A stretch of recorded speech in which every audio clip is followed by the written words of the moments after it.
جی میرا خیال ہے آیت نمبر 25 سے پڑھنا ہے، مجھے زیادہ یاد پڑتا ہے ایسے ہی سورۃ الملک 24 سے۔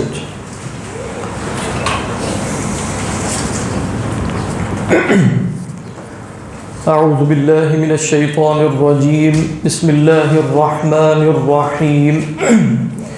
قل هو الذي ذرأكم في الأرض وإليه تحشرون ويقولون متى هذا الوعد إن كنتم صادقين قل إنما العلم عند الله وإنما أنا نذير مبين فلما رأوه زلفة سيئت وجوه الذين كفروا وقيل هذا الذي كنتم به تدعون قل أرأيتم إن أهلكني الله ومن معي أو رحمنا فمن يجير الكافرين من عذاب أليم قل هو الرحمن آمنا به وعليه توكلنا فستعلمون من هو في ضلال مبين قل أرأيتم إن أصبح ماؤكم غورا فمن يأتيكم بماء معين صدق اللہ العظیم۔ رب اشرح لی صدری ویسر لی امری واحلل عقدۃ من لسانی یفقہوا قولی۔ اللہم الہمنا رشدنا واعذنا من شرور انفسنا اللہم انفعنا بما علمتنا وعلمنا ما ينفعنا وزدنا علما۔ اللہم صل علی سیدنا محمد وعلی آل سیدنا محمد وبارک وسلم آمین یا رب العالمین۔ آج انشاءاللہ کوشش کریں گے کہ سورۃ الملک بھی مکمل ہو جائے اور سورۃ القلم کی بھی کچھ ابتدائی آیات پڑھ لی جائیں۔ تو پچھلی جو آیت ہم نے پڑھی تھی وہ کچھ اس طرح تھی کہ قل هو الذی انشأکم، کہ کہہ دیجئے وہی اللہ ہے جس نے تمہیں پیدا کیا، جس نے تمہیں نکالا، جس نے تمہیں اٹھایا۔ وجعل لکم السمع والابصار والافئدہ، اور تمہارے لیے سماعت، بصارت اور افئدہ تجویز کر دیے، پیدا کر دیے۔ اور پچھلی نشست میں افئدہ کے حوالے سے بھی تفصیلی بحث کر لی گئی تھی، اور فرمایا کہ قلیلا ما تشکرون، ہونا یہ چاہیے تھا کہ سماعت و بصارت اور عقل و افئدہ کی صلاحیتوں کو استعمال کر کے خدا کو جانو، پہچانو اور اللہ سبحانہ و تعالیٰ کا شکر ادا کرو، لیکن کم ہے جو تم شکر ادا کرتے۔ اس کے بعد فرمایا کہ قل هو الذی ذرأکم فی الارض، کہہ دیجئے کہ وہی ہے اللہ جس نے تمہیں زمین میں پھیلایا۔ دیکھیے جو ذرأ یذرأ کا لفظ ہے، علماء نے کہا کہ یہ ملتا جلتا ہے ذر یذر سے۔ تین الفاظ ہیں، ایک ہے ذرأ یذرأ، ایک ہے ذر یذر اور ایک ہے ذرا یذری۔ ان تینوں کے اندر جو مشترک مفہوم ہے وہ پھیلانے اور تکثیر کا ہے۔ جیسے مثال کے طور پہ سورہ شورى میں ہے کہ فاطر السماوات والارض جعل لكم من انفسكم ازواجا ومن الانعام ازواجا يذرؤكم فيه، تو اللہ تعالیٰ گویا اس تزاوج اور نکاح کے سلسلے سے تمہاری تکثیر کرتا ہے، تمہیں پھیلا دیتا ہے۔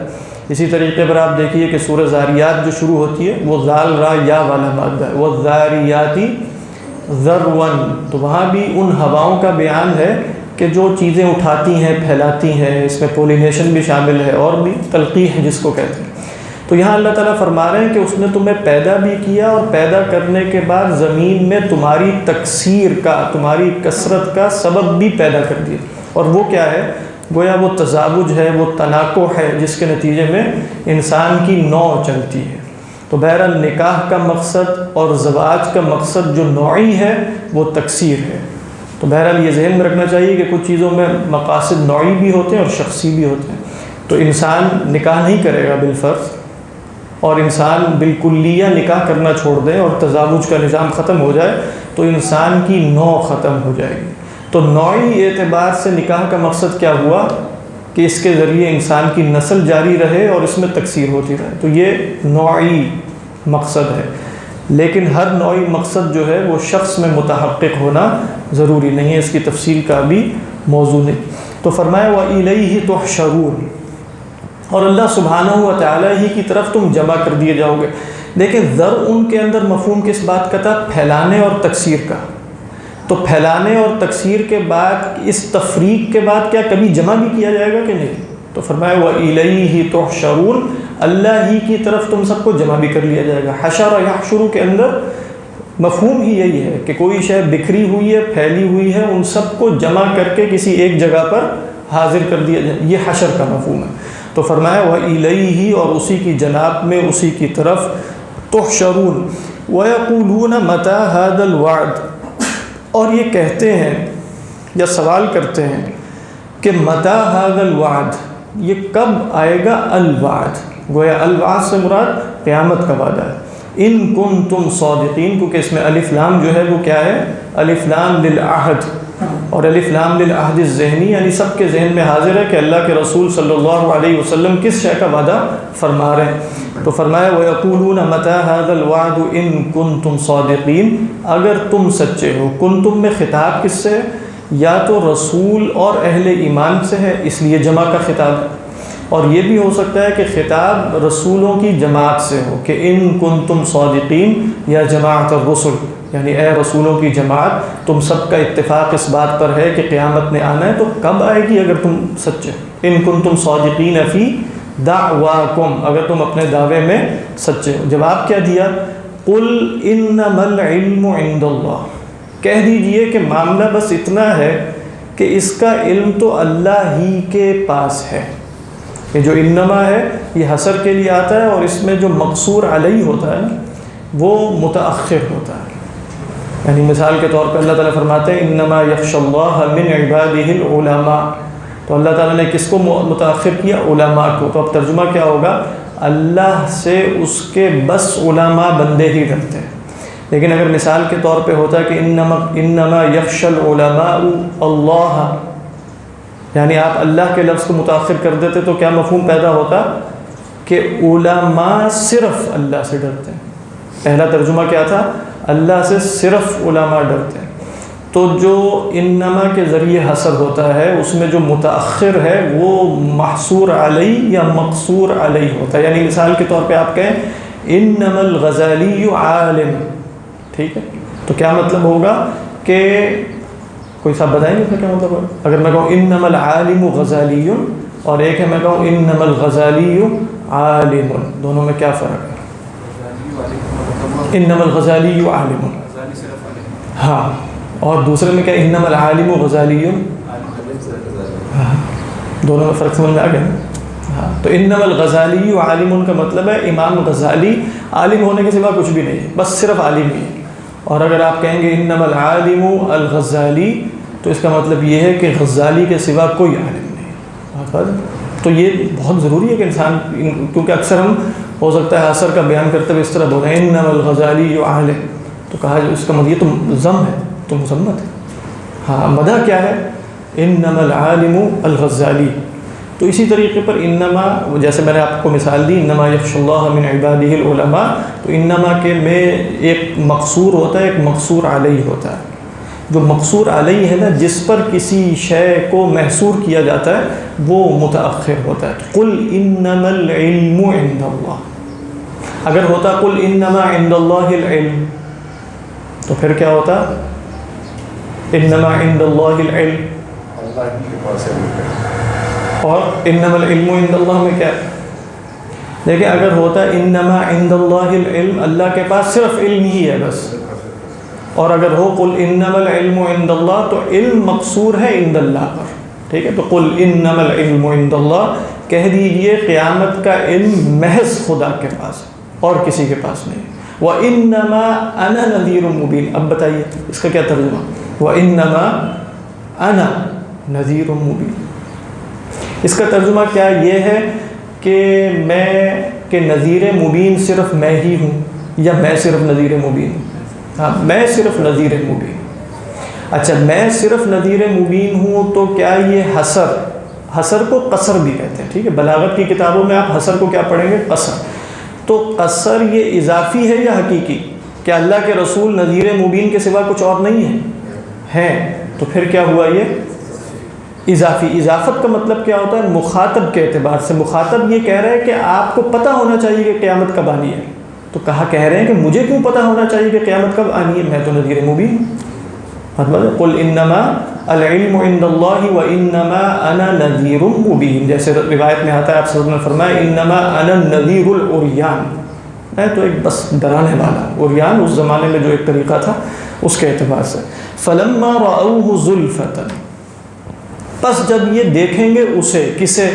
ہو کی ضمیر جاری ہے الوعد کی طرف، جب یہ اس وعدے کو دیکھ لیں گے، زلفتن قریب، یہ زلفتن جو ہے وہ اسم مصدر ہے، کس کا اسم مصدر ہے؟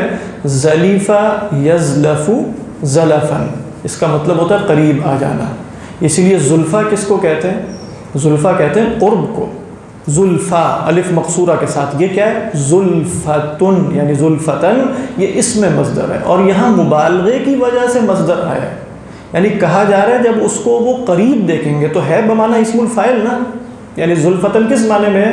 کہ وہ وعدہ قریب آ جائے گا، تو اسم الفاعل کے معنی میں ہے، لیکن اسم الفاعل کی جگہ مصدر لے کر آئے ہیں مبالغے کی وجہ سے، تو فرمایا کہ فلما رأوه زلفتن سیئت وجوہ الذین کفروا، تو چہرے بگڑ جائیں گے، بگاڑ دیے جائیں گے، ویسے ترجمہ یہ ہے چہرے بگاڑ دیے جائیں گے ان لوگوں کے جنہوں نے کفر کیا۔ دیکھیں یہ جو ساء یسوء ہے نا، یہ متعدی استعمال ہوتا ہے، ساء یسوء، اس سے اگر آپ ساء سے مجہول بنائیں گے تو کیا بنے گا؟ سیء، اور پھر اس کی گردان کریں گے تو واحد مؤنث کا صیغہ بنے گا سیئت، تو گویا اس میں فاعل کون ہے؟ فاعل اللہ بھی ہو سکتا ہے کہ اللہ ان کے چہرے بگاڑ دے گا، یا یہ بھی ہو سکتا ہے کہ جب یہ اس وعدے کو دیکھیں گے تو وعدہ ان کے چہرے بگاڑ دے گا، لیکن اللہ سبحانہ و تعالی نے فاعل ذکر نہیں کیا، بلکہ صیغہ مبنی للمجہول ہے، سیئت وجوہ الذین، اور جہاں تک اس کا لغوی معنی ہے سیئۃ اور حسنۃ، یہی ہے نا دو چیزیں، سیئہ اسی سے ہے، سیئہ کا لغوی معنی قبح کا ہوتا ہے، کسی شے کا قبیح ہونا، لہذا بعض علماء سیدنا عبداللہ ابن عباس سے جو ترجمہ ہے وہ یہ ہے چہرے ان کے بگڑ جائیں گے، کاف لا ہا کا لفظ یہاں ہے، تو بگڑنے کا مفہوم کہاں سے پیدا ہوا؟ اس بنا پر کہ سیئہ کے اندر جو حقیقی مفہوم ہے وہ قبح کا ہے، وہ کسی شے کی بدصورتی کا ہے، تو فلما رأوه زلفتن سیئت وجوہ الذین کفروا وقیل ھذا الذی کنتم بہ تدعون، اور کہا جائے گا کہ یہ ہے جسے تم، دیکھیں تدعون یہاں دو قرأتیں ہیں، تدعون اور تدعون، یہ جو تدعون ہے یہ کون سا باب ہے؟ ادعا یدعی ادعاء، ٹھیک ہے نا، باب افتعال ہے، تو دال عین واو اس کا مادہ، ادعا ویسے کہتے ہیں دعویٰ کرنے کو، کس کو کہتے ہیں؟ دعویٰ کرنے کو، یا ادعا کا مطلب ہے طلب میں مبالغہ کرنا، یعنی دعا یدعو کا کیا مطلب ہوتا ہے؟ پکارنا، طلب کرنا، تو یہ بھی ہو سکتا ہے کہ باب افتعال میں طلب ہی میں مبالغہ ہو، تو کہا جائے گا ھذا الذی کنتم بہ تدعون، اسی کو تو تم مانگا کرتے تھے، یعنی تم کہتے تھے نا وَيَقُولُونَ مَتَى هَذَا الْوَعْدُ إِن كُنتُمْ صَادِقِينَ، تو کہا جا رہا ہے ھذا الذی کنتم بہ تدعون، اس کو تم طلب کیا کرتے تھے، وہ شے آ گئی ہے۔ اس صورت میں ہم تدعون کس معنی میں لے رہے ہیں؟ تدعون، جو ایک دوسری قرأت بھی ہے، ھذا الذی کنتم بہ تدعونہ، یعنی، اور قرآن مجید میں اس کی مثال جیسے آپ دیکھیں کہ اللہ تعالیٰ فرماتے ہیں اہل ایمان کے بارے میں، وَلَهُمْ فِي، کیا ہے؟ تَتَنَزَّلُ عَلَيْهِمُ الْمَلَائِكَةُ أَلَّا تَخَافُوا وَلَا تَحْزَنُوا وَأَبْشِرُوا بِالْجَنَّةِ الَّتِي كُنْتُمْ تُوعَدُونَ، اس کے بعد وَلَكُمْ فِيهَا مَا تَشْتَهِي أَنفُسُكُمْ وَلَكُمْ فِيهَا مَا تَدَّعُونَ، تو وہاں بھی تدعون سے کیا مراد ہے؟ تطلبون، جو بھی مانگو گے حاضر ہو جائے۔ دوسرا معنی ہوتا ہے ادعا کا دعویٰ کرنا، تو یہ بھی ترجمہ یہاں کیا جا سکتا ہے، یعنی آپ کہتے ہیں نا فلان یدعی، یدعی کا کیا مطلب ہے؟ ہوا ینسب نفسہ الی، یا کسی اور شے کی نسبت اپنی طرف کرتا ہے، یا اپنی نسبت کسی اور شے کی طرف کرتا ہے جو جھوٹی ہوتی ہے، اس کو کہتے ہیں دعویٰ کرنا، تو یہ وہ ہے دعویٰ کرنا، یعنی یہ وہ شے ہے جس کا تم دعویٰ کیا کرتے تھے کہ نہیں آئے گی، یعنی دوسرا ترجمہ کیا بنے گا؟ ھذا الذی کنتم بہ تدعون، جس کا تم دعویٰ کرتے تھے کہ یہ نہیں آ سکتی۔ اچھا، یہاں دعویٰ کے اندر مفہوم تضمین کا پیدا ہوا، تضمین کس کو کہتے ہیں؟ ایک فعل میں دوسرے فعل کے معنی کو داخل کرنا کسی اور فعل کا صلہ لا کر. تدعون اگر دعویٰ کرنے کے مفہوم میں ہو تو اس کے ساتھ با کا صلہ عموماً نہیں آتا. ٹھیک ہے, تو یہاں کیا صلہ آ رہا ہے؟ ھذا الذی کنتم بہ تدعون, تو اس کے نتیجے میں یہاں تکذیب کا مفہوم بھی پیدا ہو گیا, یعنی جس کا تم دعویٰ کیا کرتے تھے اور جس کو تم جھٹلایا کرتے تھے. یہ کس وجہ سے پیدا ہوا مفہوم؟ اس فعل کے ساتھ ایک اور فعل کا صلہ لانے کی وجہ سے ایک ہی فعل میں دو فعلوں کا معنی پنہا ہو گیا, جمع ہو گیا. اس کو کہتے ہیں تضمین. اس کو کیا کہا جاتا ہے؟ تضمین. جو نحوی حضرات ہیں ان میں دو آپ مشہور مدارس پڑھتے ہیں نا, ایک ہے مدرسہ کوفیین اور ایک ہے مدرسہ بصریین. ایک بغدادیین بھی ہے, ویسے ان میں سے ایک صاحب کا بھی ذکر بھی ہے, ابن کیسان کا. تو ان میں اختلاف ہے. ایک گروہ جو ہے وہ تضمین کا قائل, دوسرا گروہ تضمین کا قائل نہیں ہے. لیکن متأخرین میں, بعد میں آنے والوں میں جو رائے غالب ہو گئی ہے وہ کیا ہے کہ تضمین برحق ہے. تضمین کا خلاصہ کیا ہے؟ ایک فعل میں دو افعال کا معنی جمع کر لینا. کس طرح جمع کر لینا کہ ایک فعل کو متعدی بنا دیا جائے اس حرف جر کے صلے کے ساتھ جو کسی اور فعل کی خاصیت ہے. اس پورے عمل کو کہا جاتا ہے تضمین. آپ تفسیر کی بہت سی کتابوں میں پڑھیں گے کہ یہاں تضمین ہے, یہاں تضمین ہے, تو اس سے مراد کیا ہوتی ہے؟ یہی ہوتی ہے جو میں نے آپ کے سامنے عرض کر دی. تو ھذا الذی کنتم بہ تدعون. تو کوئی صاحب بتائیں گے دو ترجمے کیا بنے یہاں؟ This is what you were calling for. This is what you are calling for. You were calling for. This is what you claimed would never come. ہاں, یہ دونوں کیے ہیں, یہ کس دونوں ایک ساتھ نہیں کر لیں؟ Footnote میں اگلا ہے. اچھا, فٹ نوٹ میں. کس کا فٹ نوٹ ہے؟ یہ قرآن ہے اس کے اندر. کون سا قرآن؟ مصطفیٰ خطاب. کلیئر قرآن. ٹھیک. ہاں, یہی دو ہیں. یعنی ایک یہ ہے کہ یہ وہ ہے جو تم مانگا کرتے تھے, اور دوسرا یہ ہے کہ یہ وہ ہے جس کا تم دعویٰ کیا کرتے تھے کہ نہیں آئے گا, اور دعویٰ نہیں آئے گا تو اس کے اندر تضمین میں تکذیب کا مفہوم پیدا ہو گیا. واللہ اعلم. اس کے بعد فرمایا قل ارأیتم ان اہلکنی اللہ ومن معی او رحمنا. تھوڑی سی مشکل ہے, حالانکہ بالکل سمپل. دیکھیں, فرمایا کہ اے نبی صلی اللہ علیہ وسلم ارأیتم. ارأیتم کے بارے میں شاید آپ کو یاد ہوگا کہ ہم نے سورہ بنی اسرائیل میں اس میں تفصیل سے گفتگو کی تھی کہ ارأیتم کے بارے میں کتنے مذاہب ہیں, اور اب وہ گفتگو نہیں کی جائے گی. لیکن اب خلاصہ یہ ہے کہ ارأیتم کا مفہوم ہے اخبرونی, مجھے بتاؤ. قل ارأیتم, یہ ترجمہ نہیں کہ ذرا دیکھو, وہ بھی ٹھیک ہے, لیکن اخبرونی. اور اخبرونی میں بتانا کیا ہے وہ بعد میں آئے گا. وہ سوال کوئی آ رہا ہے آگے؟ ہاں آ رہا ہے. فمن یجیر الکافرین من عذاب الیم. تو مجھے ذرا یہ بتاؤ کہ کافروں کو عذاب علیم سے کون بچائے گا. لیکن ترجمہ ہے قل ارأیتم, ذرا آپ ان سے پوچھئے, یعنی مجھے بتاؤ, ان اہلکنی اللہ, اگر اللہ مجھے ہلاک کرتے. بھی لفظ ہلاکت کے حوالے سے ہی تھوڑا سا اختلاف ہے. اللہ تعالیٰ مجھے موت دے دے, ومن معی, اور ان کو بھی موت دے دے جو میرے ساتھ, او رحمنا, یا ہم پر رحم فرمائے. تو اب کیا ہوگا ترجمہ, یعنی یا موت دے دے یا رحم فرمائے. تو موت دے دینا گویا قسیم بن گیا, بالکل پیرالل کس کے بن گیا؟ رحم فرمانے کے. یعنی یا تو اللہ تعالیٰ مجھے اور میرے ساتھیوں کو وفات دے دے گا, موت دے دے گا, یا ہم پر رحم فرمائے گا. اچھا, ان دونوں میں سے جو بھی ہو مجھے یہ بتاؤ, فمن یجیر الکافرین من عذاب علیم, ہم رہیں یا ہم نہ رہیں, دونوں صورتوں میں کافروں کو عذاب علیم سے کون بچائے گا؟ فمن یجیر الکافرین من عذاب علیم. دیکھیے, اس میں تقریباً اجماع ہے مفسرین کا. صرف ایک رائے ابن کیسان صاحب کی مجھے ایک جگہ ملی, تو میں بھی عرض کر دیتا ہوں, وہ بھی خوبصورت ہے, کہ یہاں اہلکنی اللہ سے مراد ہے موت. اور کہا کہ قرآن مجید میں موت کے معنی میں ہلاکت کا لفظ آیا, یعنی موت مجرد موت. ویسے تو موت کے بارے میں آیا, لیکن عموماً ہلاکت کے اندر جیسے اللہ کی طرف سے عذاب کا نزول بھی ہوتا ہے, یعنی وہ کم اہلکنا قبلہم من قرن. اللہ فرماتا ہے کتنی بستیوں کو, کتنے لوگوں کو, کتنی نسلوں کو ہم نے ہلاک کیا. تو یہاں ہلاکت سے کیا مراد ہوتی ہے؟ اللہ نے اپنا عذاب نازل کیا. لیکن آپ قرآن مجید میں دیکھیں گے تو ہلاک یہلکو موت کے معنی میں بھی آیا. مثلا جو آیت وصیت ہے اس میں فرمایا ان امرؤ ہلک, کوئی صاحب اگر فوت ہو جائیں, اس کے بعد آگے تفصیل ہے. تو وہاں ہلاکہ سے کیا مراد ہے؟ فوت ہو جانا. نبی کے لیے بھی وفات کا لفظ آیا ہے قرآن مجید میں, ہلاکت کا لفظ, یعنی ہلک یہلکو کا, کہ وَلَقَدْ جَاءَكُمْ يُوسُفُ مِنْ قَبْلُ بِالْبَيِّنَاتِ. تمہارے پاس یوسف بھی آئے تھے اس سے قبل بینات لے کر.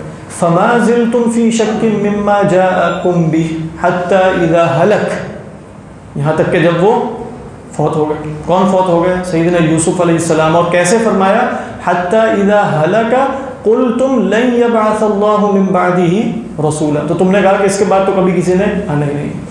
اچھا عجیب بات یہ کہ امام راغب اصفہانی، ان کی کوئی غلطی نہیں نکال رہا لیکن ویسے عرض کر رہا ہوں، امام راغب الاصفہانی علیہ الرحمہ فرماتے ہیں کہ قرآن مجید میں ہلاکت کا لفظ موت کے معنی میں جہاں مذمت نہیں ہے صرف 2 جگہوں پر آیا ہے، اور یہ 2 جگہیں جو میں نے آپ کے سامنے عرض کر دی، ان امرؤ ہلک اور دوسری کون سی؟ حتی اذا ہلک قلتم. یہ مقام انہوں نے ذکر نہیں کیا، حالانکہ اگر دیکھا جائے تو موت کے معنی میں باقی تمام مفسرین نے یہ مقام بھی نقل کیا. قل ارأیتم ان اہلکنی، تو اللہ کے رسول صلی اللہ علیہ وسلم کی طرف اگر اہلاک کی نسبت ہوگی تو اس میں موت سے کے سوا تو کوئی معنی نہیں ہو سکتا.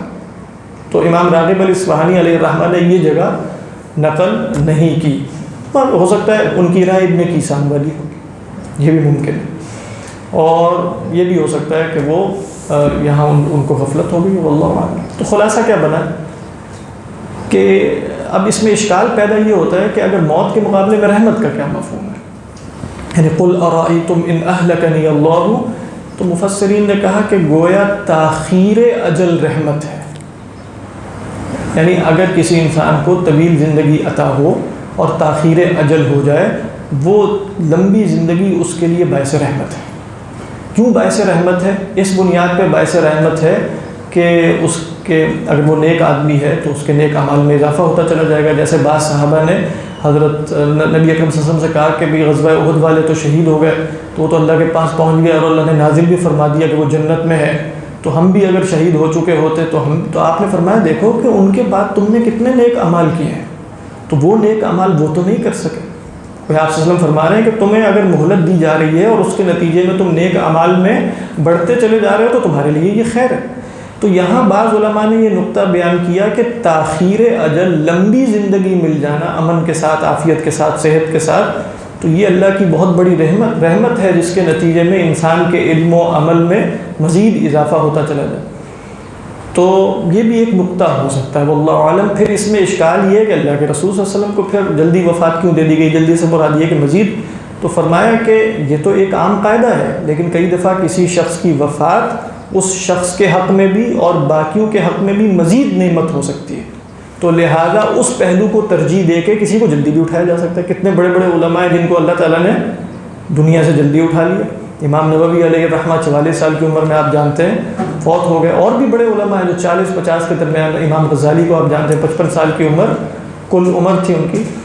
تو کچھ وجوہات ہو سکتی ہیں، وہ وجوہات اللہ کے رسول نے بتائیں کہ حیاتی خیر لکم و مماتی خیر لکم، یعنی میری حیات بھی تمہارے لیے بہتر ہے اور میری موت بھی تمہارے لیے بہتر ہے. اور پھر رسول اللہ صلی اللہ علیہ وسلم کے لیے خود آپ کی خواہش کیا تھی کہ آپ رفیق اعلیٰ آپ کو حاصل ہو جائے، اللہم الرفیق الاعلیٰ، اللہم الرفیق الاعلیٰ. لیکن عام قاعدہ کیا ہے کہ کیا انسان یہ طلب کرے کہ اس کی وفات جلدی ہو جائے؟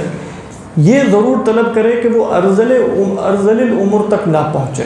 اور ارذل العمر کا تعلق کوئی یعنی کسی خاص ایج سے نہیں ہے کہ 70 سال میں ارذل عمر ہے یا 90 سال میں ہے یا 60 میں ہے. وہ تو صفت ہے، وہ جب بھی حاصل ہو جائے گی، وہ 40 سال ہے یا 60 سال ہے، وہ ارذل العمر شروع ہو جائے گی. وہ صفت کیا ہے؟ لِكَيْ لَا يَعْلَمَ بَعْدَ عِلْمٍ شَيْئًا. تو اس کا تعلق اصلاً عمر کے بڑھنے یا کم ہونے سے نہیں. تو بے شک عمر طویل ہو، خیر الناس من طال عمرہ وحسن عملہ، یہ بھی اللہ کے رسول صلی اللہ علیہ وسلم کی حدیث ہے کہ بہترین لوگ وہ ہیں کہ جن کی عمر جو ہے وہ طویل ہو جائے اور ان کا اعمال اچھے ہوں.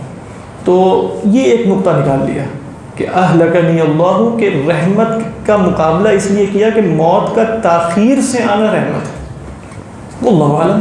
لیکن اس میں کیونکہ جو مخاطب ہے وہ تو رسول اللہ صلی اللہ علیہ وسلم ہے، تو ان کے لیے تو اس میں علماء نے کہا کہ یہ ممکن ہے کہ ابھی رسول اللہ صلی اللہ علیہ وسلم کو خبر نہیں دی گئی نا.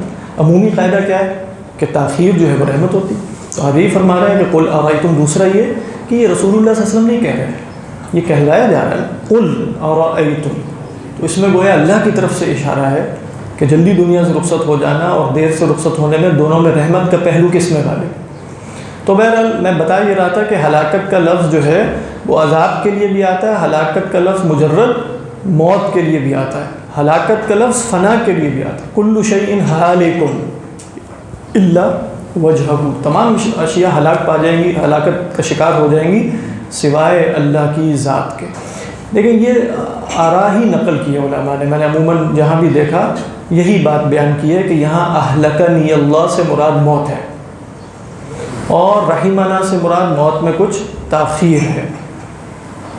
لیکن ایک صاحب ہیں، آپ جانتے ہیں ابو حفص النصفی علیہ الرحمہ، جن کی عقائد نصفیہ ہے، ان کی تفسیر ہے، اور وہ تفسیر ابھی 2019 میں چھپی ہے، مخطوطے کی شکل میں موجود تھی، اور اس کا نام ہے التیسیر فی التفسیر۔ تو بہت کام کی تفسیر ہے، ویسے 15 جلدوں میں چھپی ہے، اور اس کے اندر کافی فوائد۔ ان میں سے ایک فائدہ یہ کہ یہ قول وہاں موجود تھا اور کہیں موجود نہیں تھا، اور وہ انہوں نے نقل کیا ابن کیسان سے۔ اور ان کی تفسیر کی خصوصیت علماء نے یہ بیان کی کہ وہ بہت زیادہ اوریجنل ہے۔ ہوا یہ کہ جو بعد میں آنے والے مفسرین ہیں نا، جو 2 حضرات کے بعد آئے، خاص طور پہ ابن عطیہ اور زمخشری، تو ابن عطیہ علیہ الرحمہ جن کی ہے المحرر الوجیز تفسیر، یہ کہاں موجود تھی؟ اندلس میں تھے، اور انہی کے ہم اثر ہیں زمخشری جن کی ہے تفسیر کشاف، اور یہ کہاں موجود ہیں؟ یہ بغداد میں۔ تو دونوں ایک ہی زمانے میں تفسیر لکھ رہے ہیں، ان دونوں نے بھی ایک دوسرے سے استفادہ نہیں کیا، اور دونوں کی تفاسیر جو ہیں وہ بلاغی اور نحوی ہے، المحرر الوجیز اور تفسیر کشاف۔ ان کے بعد جو لوگ آتے چلے گئے نا، وہ بہت سی تحقیقات میں، جیسے ریفرنس بک کیا ہے کہ صاحب کشاف نے یہ کہا اور ابن عطیہ نے یہ کہا، اور پھر زیادہ سے زیادہ اپنی رائے کا اظہار بھی کرنا ہے تو گویا ان کی مخالفت کر کے اپنی رائے کا اظہار کیا جائے گا۔ یہ جو صاحب ہیں ابو حفص، ویسے نصفی 3 ہیں، ایک دفعہ میں نے عرض کیا تھا، ایک تو ابو حفص نصفی ہیں، ایک ابو معین النصفی ہیں جو متکلم ہیں بڑے، یہ بھی متکلم تھے، اور ایک ابو البرکات النصفی ہیں جو صاحب المنار ہیں۔ لیکن ابو حفص النصفی تقریباً ان کے ہم اثر ہیں، اگرچہ کچھ متاخر ہیں، لیکن علماء نے کہا کہ قوی تر امکان یہ ہے، جو محقق ہیں اس کتاب کے، کہ انہوں نے بھی زمخشری اور ابن عطیہ سے استفادہ نہیں کیا۔ تو جو لوگ ان سے استفادہ نہیں کر رہے تھے نا، ان میں اوریجنلٹی زیادہ تھی، کیونکہ وہ بہرحال، تو اس اعتبار سے اس تفسیر میں بھی کافی اوریجنلٹی ہے۔ وہ فرماتے ہیں کہ ابن کیسان صاحب جو تھے وہ نحوی تھے، اور مدرسہ بغدادیہ نحو میں ایک پیدا ہوا، اس کے بالکل وہ آپ کہہ سکتے ہیں بنیادی لوگوں میں ان کا شمار ہوتا تھا۔ انہوں نے کہا کہ قل ارأیتم ان اہلکنی اللہ ومن معی او رحمنا فمن یجیر الکافرین من عذاب علیم کا مفہوم یہ ہے کہ ذرا مجھے غور کر کے بتاؤ کہ اگر اللہ سبحانہ و تعالی، حالانکہ ہم اللہ کے عابد ہیں، ہم اللہ کے موحد ہیں، ہم اللہ کی نافرمانی نہیں کرتے، اگر اللہ تعالی ہمیں بھی ہلاک کر دے، یعنی ہم، اس کا حق ہے، وہ گناہوں کی وجہ سے ہمیں پکڑ لیں، بہت واضح ہے کہ نہیں؟ یعنی وَلَوْ يُؤَاخِذُ اللَّهُ النَّاسَ بِمَا كَسَبُوا مَا تَرَكَ عَلَى ظَهْرِهَا مِن دَابَّةٍ، اللہ نے کوئی استثناء نہیں رکھا۔ تو اگر اللہ تعالی ہمیں ہلاک کر دے ہمارے گناہوں کی پاداش میں بالفرض، یا ہمیں ہلاک نہ کرے اور ہم پر رحمت فرمائے، ہمارے گناہوں کی مغفرت کر دے، یہ تو ہمارے ساتھ معاملہ ہے، تو تم مجھے بتاؤ جو مانتے نہیں ہیں ان کو کون بچائے گا؟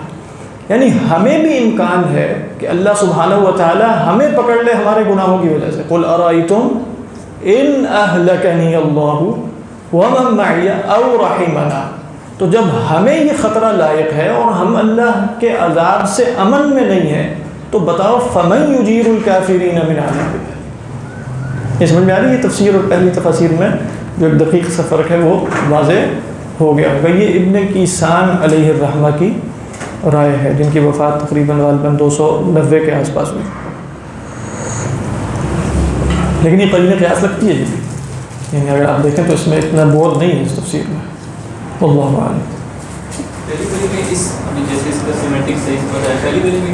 پہلے دیکھو اس میں پہلی والی میں یہ ہے کہ دیکھو ہم موجود رہیں یا نہ رہیں، قطع نظر اس کے، تو آنے پر تو عذاب آئے گا ہی آئے گا۔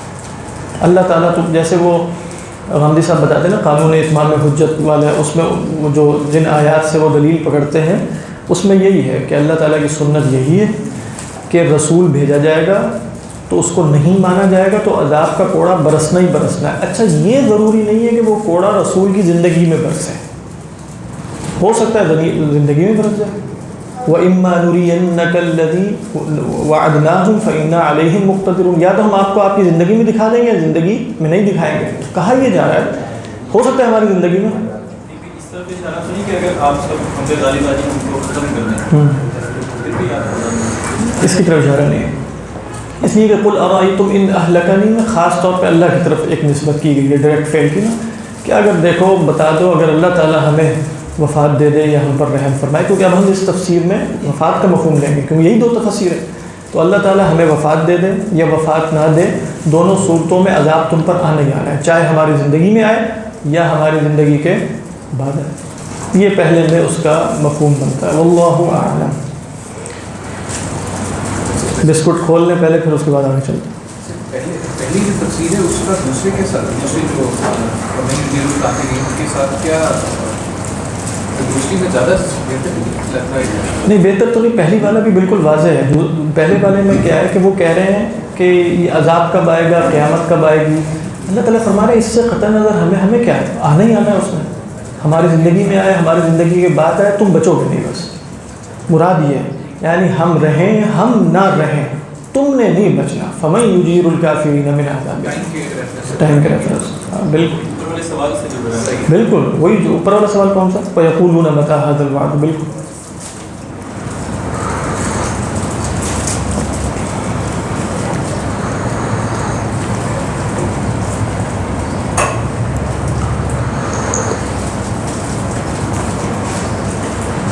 اس کا مطلب یہ ہوا کہ دعا میں اللہ تعالیٰ سے رحمت مانگنی چاہیے اور رحمت اس مطلب میں کہ لمبی عمر ہو، اس میں کوئی حرج نہیں.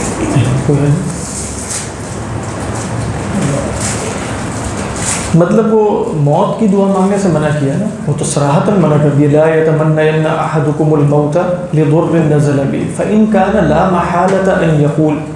اس میں بھی آپ نے وہ جو دعا سکھائی ہے وہ اس صورت میں ہے کہ کسی نے لازماً دعا موت کی کرنی ہی کرنی ہے. تو پھر وہ یہ کہے اللہم احینی ما کانت الحیات خیرا لی وتوفنی اذا کانت الوفات خیرا لی. تو اصلاً تو موت کی دعا منع ہے. لیکن امام نووی علیہ الرحمہ نے جیسے آپ ریاض الصالحین میں پڑھیں گے ایک باب قائم کیا، باب استحباب تمنی الموت، موت کی تمنا کے استحباب کے بیان میں. تو وہ کچھ ایکسیپشنز ہیں، وہ خاص طور پہ دین میں فتنے کی وجہ سے موت طلب کرنا یہ مستحب بھی ہو سکتا ہے. یعنی مثال کے طور پہ فتنہ اتنا شدید ہو کہ انسان کو یہ محسوس ہو رہا ہو کہ وہ ان فتنوں کے سامنے اپنے ایمان کو کھو سکتا ہے، تو اللہ سے دعا کرے کہ اس سے پہلے ہی مجھے ایمان کے ساتھ اٹھا لیا جائے. جیسے آپ کہیں دجال آنے سے پہلے مجھے اللہ تعالیٰ وفات دے دے. تو اب آپ ایک ٹائم لیمٹ تو بیان کر رہے ہیں نا اس کی، لیکن وہ کیوں؟ اس لیے کہ دجال کا فتنہ بہت بڑا فتنہ ہوگا اور ایمان بچانا بہت مشکل ہوگا، چند لوگ ہی ایمان بچا پائیں گے. تو آپ دعا کرتے ہیں کہ اللہ میں اس فتنے کا سامنا نہیں کر سکتا، تو ہو سکتا ہے. اسی طرح بعض علماء نے استدلال کیا موت کی استحباب پر کہ حضرت یوسف نے موت کو طلب کیا. وہ کیسے طلب کیا کہ ربی قد آتیتنی من الملک وعلمتنی من تأویل الاحادیث فاطر السماوات والارض انت ولی فی الدنیا والآخرہ توفنی مسلما. اگرچہ توفنی مسلمن میں آپ یہ بھی کہہ سکتے ہیں کہ موت طلب نہیں کی جا رہی بلکہ موت جب بھی آئے ایک حالت کے ساتھ وہ حالت اسلام میں ہے طلب کی جا رہی. لیکن بعض صحابہ کا قول یہ ہے کہ وہ کہنا یہ چاہ رہے ہیں سب کچھ میرے پاس ہے لیکن اب میں چاہتا ہوں آپ کے پاس آ جاؤں. یعنی رب قد آتیتنی من الملک وعلمتنی من تأویل الاحادیث، بادشاہی بھی ہے، قوت بھی اور علم بھی. آتیتنی من الملک اب میری خواہش کیا ہے توفنی مسلما والحقنی بالصالحین. تو یہ بھی بعض علماء نے ذکر کیا موت کے تمنا. باقی موت کی کراہت ہونا یہ بڑی اچھی بات ہے. وہ جو مشہور حدیث آپ نے سنی ہے وہ کون سی حدیث ہے؟ بخاری کی کہ من عادى لي وليا فقد آذنته بالحرب، مشہور روایت ہے نا. آخر میں کیا آتا ہے اس میں؟ ما ترددت في شيء كترددي في قبض نفس المؤمن يكره الموت وانا اكره مساءته. مجھے کسی شے میں تردد نہیں ہوتا، اللہ فرماتے ہیں جو مجازی زبان ہے، مجھے کسی شے میں تردد نہیں ہوتا جتنا تردد مجھے اس ولی کی. کون سا ولی؟ کہ جس کے ہاتھ پاؤں اللہ تعالیٰ بن چکے ہیں، آنکھیں. حدیث میں آیا نا یعنی حتیٰ احبہ فاذا احببتہ كنت سمعہ الذي يسمع به وبصره الذي يبصر به ورجله التي يمشي بها ولئن سألني لأعطينه ولئن استعاذني لأعيذنه. مانگے تو اسے لازماً دیتا ہوں، اور اگر یہ میرے سے پناہ طلب کرے تو لازماً اسے پناہ دیتا ہوں۔ اچھا، اس کے بارے میں اللہ کیا فرما رہے ہیں کہ مجھے تردد ہوتا ہے جب میں اس کی جان قبض کرنے لگتا ہوں۔ تردد کیوں ہوتا ہے؟ اس لیے کہ یکرہ الموت، وہ موت اسے اچھی نہیں لگتی، ٹھیک ہے؟ تو یہاں گویا موت کا طبعی طور پہ غیر محبوب ہونا، طبعی طور پہ وہ اللہ کے اولیاء کے ساتھ بھی ہو سکتا ہے۔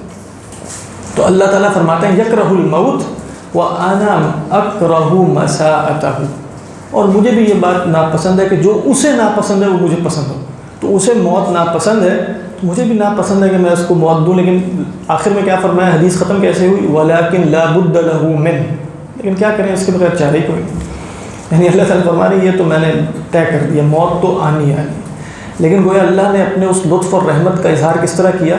ترددی، مجھے تردد ہے اس میں، تردد اللہ کو نہیں ہو سکتا، لیکن اللہ تعالیٰ نے گویا اپنی رحمت کا بیان کیا۔ اس طرح دوسری حدیث آپ دیکھیں وہ بھی مشہور ہے، سیدہ عائشہ رضی اللہ تعالیٰ عنہ کہ اللہ کے رسول صلی اللہ علیہ وسلم نے جب فرمایا، کیونکہ سیدہ عائشہ کا مزاج کیا تھا، جو بات ان کو سمجھ میں نہیں آتی تھی وہ ٹھگ سے کہہ دیتی تھی، تو اللہ کے رسول صلی اللہ علیہ وسلم نے فرمایا من احب لقاء اللہ احب اللہ لقاءہ من کرہ لقاء اللہ کرہ اللہ لقاءہ، کہ جو اللہ سے ملاقات کو محبوب رکھتا ہے اللہ اس سے ملاقات کو محبوب رکھتے ہیں، جو اللہ سے ملاقات کو ناپسند کرتا ہے اللہ اس سے ملاقات کو ناپسند کرتے ہیں۔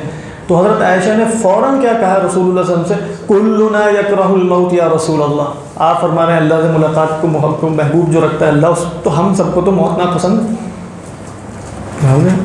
بالکل انہوں نے صحیح یعنی بات کی کہ کیسے آپ کہہ رہے ہیں، آپ کہتے ہیں اللہ سے ملاقات کو جو مکروہ رکھتا ہے اللہ اس سے ملاقات کو مکروہ رکھتا ہے، تو ہمیں تو موت ناپسند ہے، اور موت ہی دروازہ ہے اللہ سے ملاقات کا، اس کے سوا ہو ہی نہیں سکتی۔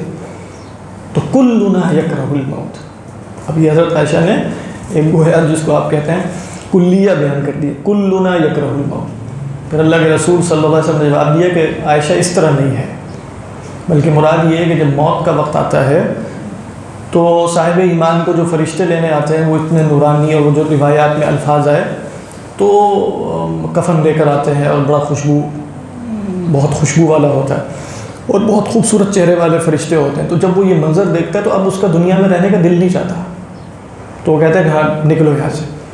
تو اس موقع پر وہ اللہ سے ملاقات کی تمنا کرتا ہے، اور اس کے وائس ورثہ بھی ہوتا ہے کہ اس موقع پر نعوذ باللہ ایسا قبیح منظر اسے نظر آتا ہے کہ وہ نہیں اپنے بدن کو چھوڑنا چاہتا اس موقع پر۔ تو یہ کیا ہے؟ وہ خدا سے ملاقات کو مکروہ سمجھ رہا ہے۔ تو گویا موت ایسا نہیں ہے کہ لازماً کہے کہ ایمان کا تقاضا یہ کہ فوراً موت کی تمنا کیجیے، بس اس میں ایک اشکال ہے جو آپ لوگوں نے بیان نہیں کیا، لیکن وہ ہم نہیں ذکر کرتے۔ یہ جو دوسری آئے اس میں یہ نہیں لگ رہا کہ مطلب وہ جو رسول ہے وہ حجت تمام کے بغیر یا اس میں وہ نہیں کہہ دیتے؟ نہیں، رسول حجت تمام کر کے ہی جاتے ہیں، تبلیغ کر دیتے ہیں، حجت تمام تبلیغ سے۔ رسول بھی پہلے سارے اور کہ وہ ہلاک ہو جائیں نہیں، حجت تمام ہونے کا تعلق رسول کی وفات یا حیات سے نہیں، حجت تمام ہونے کا تعلق رسول کے پیغام پہنچا دینے سے۔ اگر وہ پیغام پہنچا دینے کے بعد ان پر عذاب دیکھے بغیر دنیا سے رخصت ہو سکتا ہے۔ گاندھی صاحب کی دلیل کیا ہے حضرت عیسیٰ کے بارے میں کہ وہ وفات پا چکے، تو کہا کہ وفات پا چکے تو آپ کا جو قاعدہ ہے قانون اتمام حجت کے وہ عذاب آ جاتا ہے، تو وہ کیسے پورا ہوا حضرت عیسیٰ کے بارے میں؟ تو حضرت عیسیٰ تو فوت ہو گئے، انہوں نے کہا کہ یہ کس نے کہا ہے کہ وہ ان کی زندگی، تو آپ دیکھیں ان کی وفات کے فوری بعد ٹائٹس رومی اور اس کے بعد یہ اور اس کے بعد یہ اصلاً یہ عذاب کے کوڑے تھے، ان پہ برسنے شروع ہو گئے۔ تو کہا کہ رسول کی زندگی میں بھی آ سکتا ہے، رسول کی وفات کے بعد بھی آ سکتا ہے، مطلب اور یہ بات فی نفسی درست ہے کہ انبیاء علیہ السلام کو اور رسولوں کے ساتھ بہت کچھ ہوتا ہے، بہت سے لوگ انبیاء اور رسول میں فرق بھی نہیں کرتے، تو ضروری نہیں کہ رسول کی زندگی ہی میں ان کے اوپر عذاب کا کوڑا برسا دیا جائے، بعد میں بھی آ سکتا ہے، اللہ اعلم۔ لیکن حجت کیسے تمام ہوگی؟ حجت رسول کے بلاغ مبین سے ہوتی ہے، اس کا تعلق اصلاً اور کسی شے سے نہیں ہوتا۔ لہٰذا مکہ میں بھی رسول اللہ صلی اللہ علیہ وسلم کی حجت تمام تھی، مکہ میں کتنے لوگ مرے اور مشرکین، اللہ کے رسول صلی اللہ علیہ وسلم کی حجت ان پر تمام ہو چکی تھی کیونکہ آپ نے پہنچا دیا تھا، پیغام پہنچا دیا تھا۔ تو یہ حجت تمام ہونے کا جو جدید اصول ہے نا کہ جب تک ایک پوری دنیا میں کچھ نہیں ہو جائے گا اس وقت تک حجت تمام نہیں ہوتی، یہ اصول درست نہیں ہے بالکل۔ حجت تمام ہونے کا تعلق اس سے نہیں ہے، یعنی شہادت علی الناس یا لوگوں پہ گواہی قائم کرنے کا تعلق صحیح بات صحیح طریقے پر صحیح دلیل کے ساتھ صحیح اخلاق کے ساتھ پہنچانے میں ہے۔ اب اس کے نتیجے میں وہ مانے نہ مانے یہ اس کا کام ہے، لیکن اس طریقے پر حجت تمام ہوتی ہے. انڈیویجول ایکسیپشن ہو سکتی ہے نا، مکہ میں بھی ہو سکتی ہے، انڈیویجول ایکسیپشن ہو سکتی ہے، لیکن آپ اتمام حجت کا طریقہ یہ نہیں بیان کر سکتے کبھی بھی کہ اس کے اندر کچھ ایسی چیزوں کو داخل کر دیں کہ جو ہو سکتا ہے میری استطاعت میں بھی نہ ہو، اور ہو سکتا ہے میں اس وقت اس کا مکلف بھی نہ ہوں. وہ اتمام حجت میں کبھی بھی داخل نہیں ہو سکتے. بات واضح. واللہ اعلم. حدیث ہے اس میں تو ہم اس نے زندگی کے دوران کی بات نہیں ہے، لیکن موت کے وقت کی بات نہیں ہے. کلنا لیکن الموت جو ہے ابھی کی بات. ہاں، تو اللہ کے رسول صلی اللہ علیہ وسلم نے گویا اس کی وضاحت کی. اصل میں انہوں نے اشکال حدیث پہ وارد کیا تھا. آپ نے فرمایا من کریہ لقاء اللہ کریہ اللہ لقاءہ. تو اب اس وقت مجھے موت ناپسند ہے، ٹھیک ہے، تو کیا میں کریہ لقاء اللہ کر رہا ہوں؟ تو آپ نے فرمایا یہ کریہ لقاء اللہ عین موت کے وقت مراد ہے، ٹھیک ہے، یہ موت سے اور باقی آپ اس کو جیسے علماء حدیث نے بیان کیا کہ دوسرے طریقے پہ بھی بیان کر سکتے ہیں. من کریہ لقاء اللہ سے مراد ہے ایک ہے موت کا طبعی طور پہ ناپسند ہونا، لیکن ایک صاحب ایمان کے اندر یہ اشتیاق تو ہے کہ خدا کے پاس جانا، اور جو جن چیزوں کے وعدے کیے گئے ہیں اور جو پردہ غیب ہے وہ اٹھ جائے گا، وہ شوق ہے اسے. لیکن فی نفسی ہی موت تو پسند نہیں ہوتی نا اسے، کیونکہ موت کے اندر ایک تکلیف ہے، ایک انتقال ہے ایک عالم سے دوسرے عالم کی طرف. تو موت طبعی طور پہ ناپسند ہے، اور دین میں یہ تقاضا نہیں ہے لازماً کہ موت تمہیں طبعی طور پہ بھی محبوب ہو جائے. لیکن اگر بالفرض اللہ کی محبت اتنی غالب آ گئی کہ موت طبعی طور پہ بھی محبوب ہو گئی تو یہ ایک بلند درجہ ہو سکتا ہے. لیکن عموماً دین کا مطالبہ یہ نہیں ہے کہ تم موت کو طبعی طور پہ محبوب بنا لو، موت ناپسند ہی رہے گی. ہاں یہ بس تمہیں پتہ ہونا چاہیے کہ اللہ کے پاس جانا ہے. من کان یرجو لقاء اللہ فإن اجل اللہ لآت وهو السمیع العلیم. واللہ اعلم. یہ جو او کے ساتھ آتے ہیں تو اپوزٹ نہیں ہونا چاہیے، کیا ایسا نہیں ہوگا کہ موت یا رحمت. ہاں تو اپوزٹ نہیں ہوں گے. تو میں نے اس کو بیان کیا تھا نا، وہ کیسے بیان کیا تھا کہ اس میں بس ایک نقطہ یہ نکال لیا کہ موت تو ہر صورت میں آنی ہے، ہر صورت میں آنی ہے. تو ان اہلکنی اللہ ومن معی او رحمنا میں رحمت اور موت ہر صورت میں آنی ہے. تو پھر کیسے ان کو پیرالل لے کر آیا گیا؟ گویا موت جلدی آ جانا اور رحمت کیا ہے؟ ہماری آجال میں تاخیر ہو جانا. کیونکہ اگر آپ موت کے مقابلے میں رحمت لیں تو پھر تو یہ ہوگا رحمت اس میں ہے کہ موت نہ آئے، حالانکہ موت نے تو ہر صورت میں آنا ہی آنا ہے. تو پھر موت کے مقابلے میں رحمت کا مطلب یہ ہے کہ موت سے مراد تقدیم اجل ہے اور رحمت سے مراد تاخیر اجل ہے. سندس فاؤنڈیشن صاحب کا فون آ رہا ہے تو بند ہو گیا.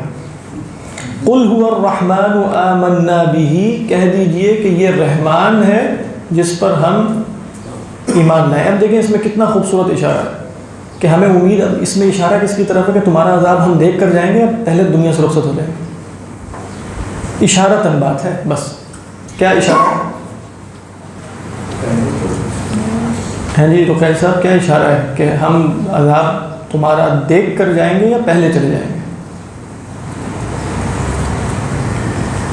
مطلب دیکھ کر جائیں گے، اس لیے کہ پیچھے کہا او رحیمنا اور پھر فوری فرمایا قل هو الرحمن آمنا به، ہم تو رحمانی پر ایمان رکھتے ہیں. تو وہ اس میں اشارتاً یہ بات ہو رہی تھی کہ اللہ سبحانہ و تعالی ہماری اجل میں کچھ تاخیر فرما دے گا، کیونکہ ہم جس کو مانے ہوئے ہیں وہ رحمان ہے. اس کی رحمت جو ہے وہ ایک جوش مارتے سمندر کی مانند ہے، ابلتے چشمے کی مانند. تو فرمایا وہی رحمان ہے جس پر ہم ایمان لائے. اور اس کا ایک اور شان نزول یہ بھی بیان کیا جاتا ہے کہ وہ کہتے تھے مر رحمان، بار بار کہتے ہیں رحمان کو تو ہم جانتے ہی نہیں. تو اللہ تعالیٰ فرمانا ہے وہ رحمان ہی تو ہے، ہوا اور رحمان. اللہ تعالیٰ جس کا تعارف ہم کروا رہے ہیں وہ رحمان ہی ہے. آمنا بھی، جس پر ہم ایمان لائے، وعلیہ توکلنا، اور اسی پر ہمارا توکل ہے. فستعلمون من هو فی ضلال مبین، تو ان قریب جان لوگے کہ کون کھلی گمراہی میں ہے. قل ارأیتم، اس میں بھی سوال ہے تو پھر سوال آگے کوئی نہ کوئی آئے گا. قل ارأیتم، ذرا مجھے بتاؤ، ان اصبح ماؤکم، اگر ہو جائے چلا جائے تمہارا پانی، غورن، غار یغور، غورن کا مطلب ہے زمین میں نیچے تک اتر جانا. اسی سے ہم کہتے ہیں نا ہم غور کر کے بتاؤ. تو غور کرنے کا مطلب ہے کہ اس بات کی تہ تک اتر کر بتاؤ نا. تو غار یغور سے مصدر ہے غور، اور اسم الفاعل اس سے ہوگا غائر. اور یہاں غور کیوں آیا، مصدر کیوں آیا؟ مبالغے کی وجہ سے.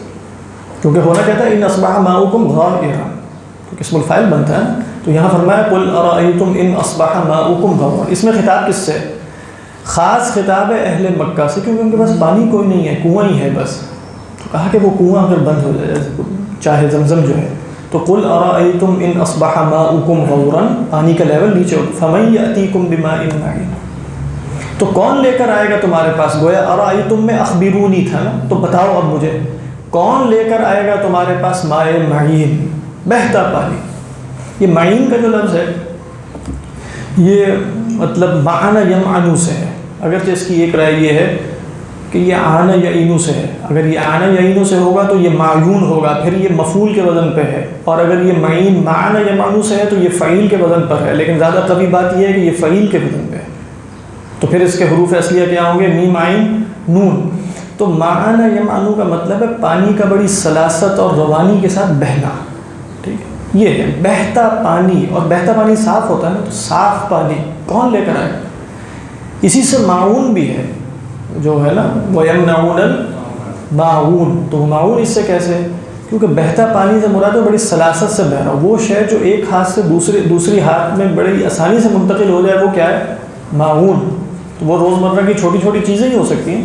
اب یہ تو نہیں ہو سکتا کہ آپ ساتھ گھر والے آ جائیں گے ریفریجریٹر چاہیے، تو اب وہ کیسے اٹھا کے آپ کو دیا جائے. لیکن اگر وہ آپ سے مانگیں کہ بھی وائپر دے دو، اور یہ چلو ہو سکتا ہے کوئی مطلب جو مشینیں ہوتی ہیں گھر میں پیسنے والی جو کیا کہتے ہیں، ہاں گرائنڈر، اس طرح کی کوئی چیز دے دو، چمٹا دے دو، لوہا دے دو، جھاڑو دے دو، تو یہ سب کیا ہے جو بآسانی دوسرے ہاتھ میں منتقل ہو جائیں گے. تو یہ کیا ہوں گی پھر؟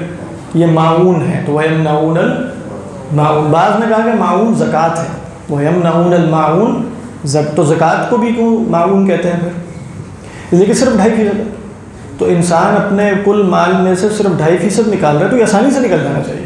اس میں نکالنے میں کیا مشقت ہونی چاہیے؟ آدھا مال تو نہیں مانگا جا رہا کہ 50% نکال دو. تو معاون بعض مفسرین نے اسے زکوٰۃ بھی کہا. تو لفظ یہی ہے معنا یمعن، اور اسی طرح امعن یمعن بھی استعمال ہوتا ہے. تو کون لے کر آئے گا تمہارے پاس؟ کیا ترجمہ ہے آپ لوگوں کے یہاں؟ کون ہے جو لے آئے وہ تمہارے پاس پانی بہتا ہوا پانی نطفہ ہے، نتھرا، ہاں بہت صاف ستھرا. ٹھیک. یہاں امام زمخشری نے ایک ایسی واقعہ نقل کیا، واللہ عالم، جو محمد ابن زکریا الطبیب مشہور تھے، مطلب ملحد ہو گئے تھے. تو پتہ نہیں ہو سکتا ہے گھڑا ہوا واقعہ، ہو سکتا ہے سچا. تو کہ ان کے سامنے جب یہ آیت تلاوت کی گئی، امام زمخشری نے لکھا کہ قل ارأیتم ان اصبح ماؤکم غورا فمن یأتیکم بماء معین، تو کون لے کر آئے گا پانی؟ تو انہوں نے کہا کہ نأتی بہ بالفؤوس والمعاون، ہم کھود کے نکال لیں گے، کوئی مسئلہ نہیں. یعنی اللہ نے پوچھا نا کیسے لاؤ گے؟ کھود کے نکال لیں گے. کوئی جدید زمان میں ہو سکتا ہے کوئی کہے کوئی ڈگنگ کر لیں گے، موٹر لگا لیں گے، جو بھی کوئی طریقہ ہوگا لے آئیں گے، کوئی ایسا مسئلہ نہیں. اگر کافی نیچے بھی اتر جائے تو ہمارے پاس ذرائع موجود ہیں اسے لانے کے. تو وہ فرماتے ہیں کہ فرشتہ آیا ان کے پاس، اور اس نے آ کے خواب میں یعنی ایک چپت رسید کی، اور جس کے نتیجے میں جب وہ صبح اٹھے تو ان کی آنکھ ضائع ہو چکی تھی، اور فرشتے نے اس سے کہا کہ ہم تمہاری آنکھ کا پانی لے گئے، تو اس کو تم ذرا لے آؤ. اس سے کیا نام ہے فؤوس اور معابل سے. ہو سکتا ہے یہ واقعہ ہو، کیونکہ اس طرح کی کئی دفعہ گستاخیوں پہ ایسی سزائیں آ بھی جاتی ہیں فوری، کئی دفعہ نہیں بھی آتی، کئی دفعہ اللہ کی طرف سے آ بھی سکتی ہیں. بہرحال آج اگلی صورت شروع کرنی تھی ویسے، لیکن اب چونکہ وقت تقریباً مکمل ہو چکا ہے، تو وہ صورت بہت اہم ہے. آپ جانتے ہیں سورہ قلم جو ہے اس میں نون والقلم وما یسطرون. تو انشاءاللہ اگلی نشست میں اللہ نے چاہا.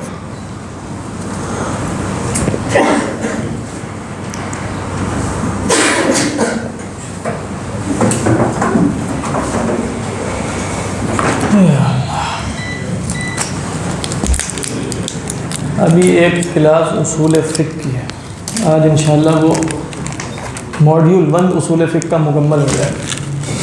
اگر کوئی موڈیول بنانی چیز ہے تو وہ مکمل ہو جائے. اللہ نے چاہا تو اس کا بھی پتہ نہیں امکان پورا ہے کہ نہیں ہے.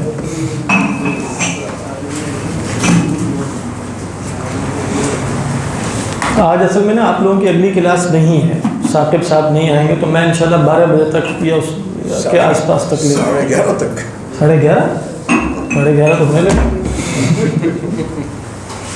اچھا آپ نے 11:30 جانا ہے؟ نہیں آپ کے لیے تو پاسبل ہے، لیکن ہم شاید کلاس پتہ نہیں ختم 11:30 ہوتی ہے کہ نہیں ہوتی. واللہ اعلم.